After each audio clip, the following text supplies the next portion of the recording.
कोई कब्जा कर लेगा, क्या आप इसको स्वीकार करेंगे क्या? ये तो लगता है इनके अंदर औरंगजेब की आत्मा घुस गई है। औरंगजेब मुगलों का सबसे क्रूर बादशाह था। बहनों और भाइयों, इतना क्रूर था कि उसने अपने भाई की हत्या की, अपने पिता को कैद कर दिया। उसका पिता शाहजहां एक एक बूंद पानी के लिए तरस तरस करके, तड़प तड़प करके मर गया था। उसने अपनी जीवनी में लिखी है, और किसी को पढ़ना है पटना की खुदा बख्त लाइब्रेरी में जाकर के पढ़े। शाहजहां कहता है कि औरंगजेब जैसा कमबख्त पुत्र किसी को पैदा न हो, जिसने जीते जी मुझे पानी के लिए तरसाया है। उसने कहा था इससे अच्छा तो वह हिंदू है जो अपने बुजुर्गों को, बड़े बुजुर्गों को सम्मान करता है और मरने के बाद सरात और तर्पण करके अपने पितरों को जल देने का काम करता है। बहनों और भाइयों, औरंगजेब ने जजिया कर लगाया था। हिंदुओं के लिए कहा था या तो जजिया कर दो या मुसलमान बनो।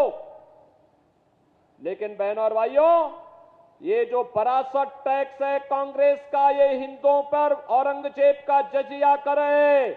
हमें ये जजिया कर नहीं स्वीकार करना है, नहीं करना है। और हमने तय किया है भारतीय जनता पार्टी इसके खिलाफ लड़ेगी, और इसका लड़ाई का मंत्र तो आपके पास है।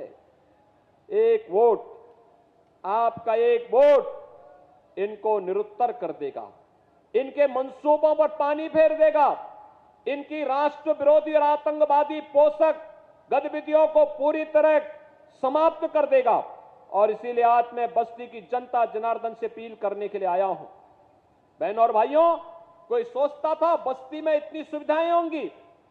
अब तो बस्ती नगर के अंदर भी 4 लेन की सड़कें हम बना रहे हैं।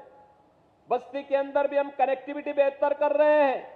बस्ती के लिए तो दोनों हाथों में लड्डू है, इधर गोरखपुर का एयरपोर्ट, इधर अयोध्या का एयरपोर्ट, उधर एम्स, और यहां मेडिकल कॉलेज।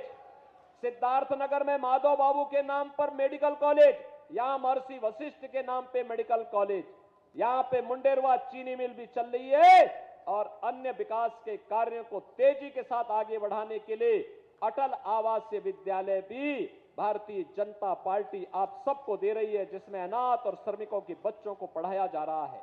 और इसीलिए मैं आपसे कहने के लिए आया हूं, भारतीय जनता पार्टी ने अपने लोकप्रिय सांसद श्री हरीश द्विवेदी को फिर से अपना प्रत्याशी बनाकर के आपके बीच उतारा है। हरीश द्विवेदी चुनाव जीत के जाएंगे, चुनाव जिता करके भेजेंगे हरीश द्विवेदी को। दोनों हाथ उठा करके मुझे बताओ, दोनों हाथ उठा करके, जहां तक मेरी आवाज जा रही है दोनों हाथ उठने चाहिए। इस बार की आवाज से भी दोनों हाथ उठाओ जहां तक आवाज जा रही है। लेकिन बहनों और भाइयों, चुनाव जिताने के लिए 3 दिन बाकी है। आपको कुछ कार्य करने होंगे, करेंगे? मेरी बात मानेंगे? क्या काम करना है बताओ? पहला काम, आप में से हर व्यक्ति 5-5 घर जनसंपर्क करने के लिए जाएगा। उन लोगों को मेरा संदेशा देगा कि राम भक्तों की सरकार फिर से बननी है, और जो देश की आवाज है कि जो राम को लाए हैं हम उनको लाएंगे, इस आवाज के साथ लोगों को जोड़ना। जोड़ेंगे? जोड़ेंगे? आप में से हर व्यक्ति 15 घरों में कमल खिलाने का काम करेगा? करेगा? और चुनाव के दिन उन 15 घरों को मतदान केंद्र में ले जाकर के मतदान कराना है 10 बजे।